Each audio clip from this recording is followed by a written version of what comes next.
Good morning बच्चों। आप पढ़ रहे हैं आपकी इंग्लिश के 5th क्लास का lesson 3 the rates and the elephants. पिछले वीडियो में आपको मैंने इस पार्ट में चूहों के बारे में और हाथियों के बारे में बताया था।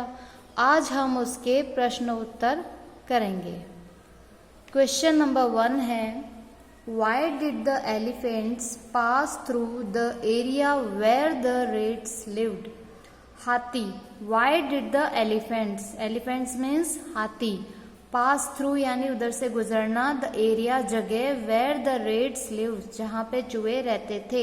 हाथी उस क्षेत्र से क्यों गुजरे जहाँ पर चूहे रहते थे। हाथी उस क्षेत्र से क्यों गुजरे जहाँ चूहे रहते थे। रेट्स लिव जहाँ चूहे रहते थे, हाथी वहां से क्यों निकले। उसका आंसर हम ये देंगे, the elephants passed through the area where the rats lived in search of water. Water means पानी और search means तलाश करना। तो the elephants passed through the area, जो चूहे थे उनको क्या the elephants passed through the area where the rats lived in search of water.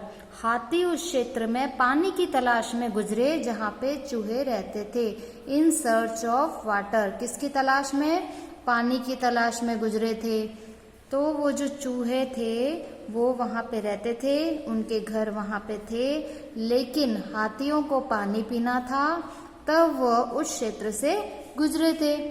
लेकिन वहाँ उनके जाने से कई चूहों के घर टूट गए थे और कई चूहे उनके हाथियों के पैर के नीचे दबकर मर भी गए थे। तो the elephants pass through the area where the rats lived in search of water. पानी की तलाश में हाथी उस क्षेत्र से गए थे जहाँ पे चूहे रहते थे। Question number 2, why did the king of rats request the elephants chief to the guide his herd through another route. Question है, चूहों के राजा ने हाथियों के मुखिया से अपने झुंड को दूसरे रास्ते से या मार्गदर्शन करने के लिए क्यों निवेदन किया। Y did the king of rates, चूहों का किंग ऑफ रेट्स, रेट्स यानी चूहे, किंग ऑफ रेट्स यानी चूहों का राजा, रिक्वेस्ट यानी प्रार्थना करना, निवेदन करना, द एलिफेंट्स चीफ हाथियों का मुखिया, टू गाइड मतलब मार्गदर्शन करना, गाइड करना यानी मार्गदर्शन करना, हिज हर्ड उनके झुंड को, थ्रू अनदर रूट उनके झुंड को दूसरे रास्ते से जाने के लिए निवेदन क्यों किया। इसका आंसर है, आंसर मीन्स उत्तर, इसका उत्तर क्या है, the king of rates requested the elephants chief to guide his herd, so because many homes of the rats were destroyed on that route, some rats were also killed. चूहों के राजा ने हाथियों के मुखिया से अपने झुंड को ऐसा निर्देश देने के लिए निवेदन किया क्योंकि चूहों के अनेक घर उस रास्ते में नष्ट हो गए थे और कुछ चूहे मारे भी गए थे। हाथी का शरीर कितना भारी होता है, कितना वजनदार होता है, हाथी कितना वजन में होता है, उसके पैर भी बड़े बड़े मोटे होते हैं। तो जब वो निकलेगा तो उसके पैर के नीचे अगर चूहा आ गया या चूहे का घर आ गया तो वो तो नष्ट हो जाता था।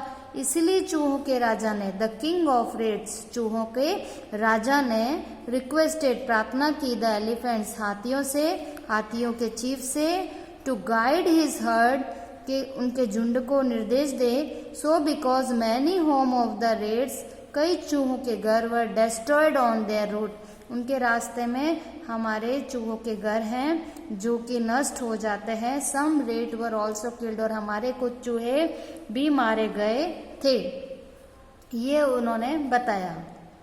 अब हम पढ़ेंगे question number 3, why did the king of rats promise to help the elephants when needed.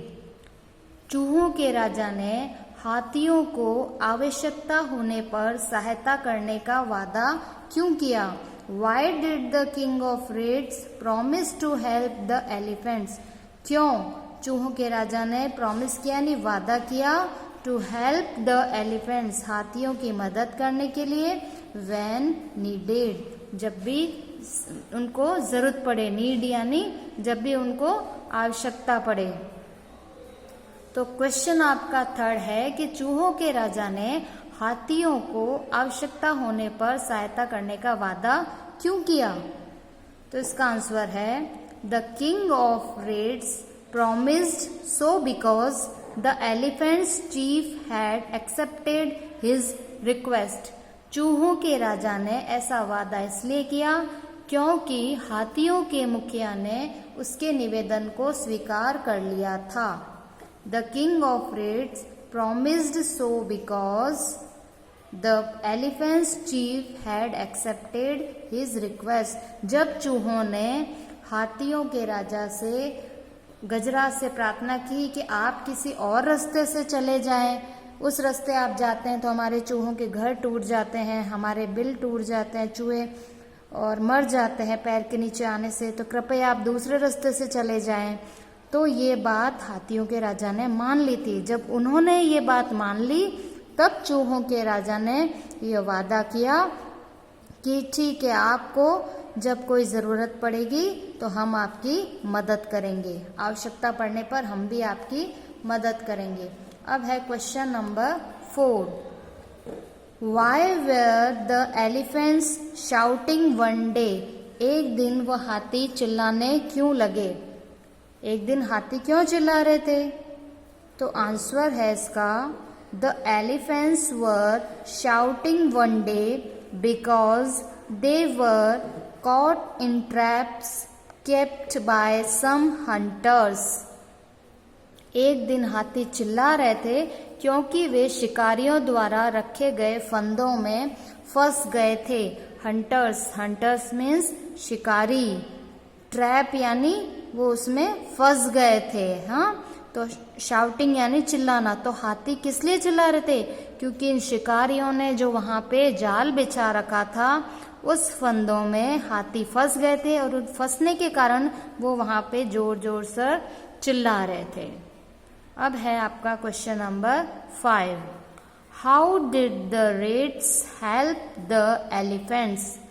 चूहों ने हाथियों की सहायता कैसे की? हेल्प करना यानी मदद करना, सहायता करना। तो चूहों ने हाथियों की किस तरीके से मदद की थी? Answer the Reds helped the elephants by beating the ropes of the traps and making them free. चूहों ने हाथियों की सहायता फंदों की रस्सियों को दांतों से काटकर तथा उन्हें मुक्त करके की। आपको मैंने कहानी सुनाई थी, उसमें बताया था ना कि हाथियों ने किस तरह चूहों ने किस तरह हाथियों के फंदों को काट डाला था अपने तीखे दांतों के द्वारा, अपने तेज दांतों के द्वारा। The Reds help the elephants bye beating the ropes. अपने दांतों से उन्होंने काट दिया था उन रस्सियों को, of the traps and making them free, और उनको मुक्त किया था। किनको मुक्त कराया था? हाथियों को। अगर चूहे नहीं आते तो हाथी उन फंदों में फंसे रहते, लेकिन चूहे जैसे ही आए उन्होंने अपने तेज दांतों के द्वारा फटाफट उस फंदे को काट दिया और हाथी उन फंदों से मुक्त हो गए। इसी तरह चूहों ने अपना वादा भी निभाया, क्योंकि उन्होंने हाथियों से वादा किया था कि जब भी आपको ज़रूरत होगी हम आपकी मदद ज़रूर करेंगे। तो इसी तरह और हाथियों की मदद की चूहों ने, और फिर दोनों अच्छे से एक दूसरे के साथ शांति से रहने लगे।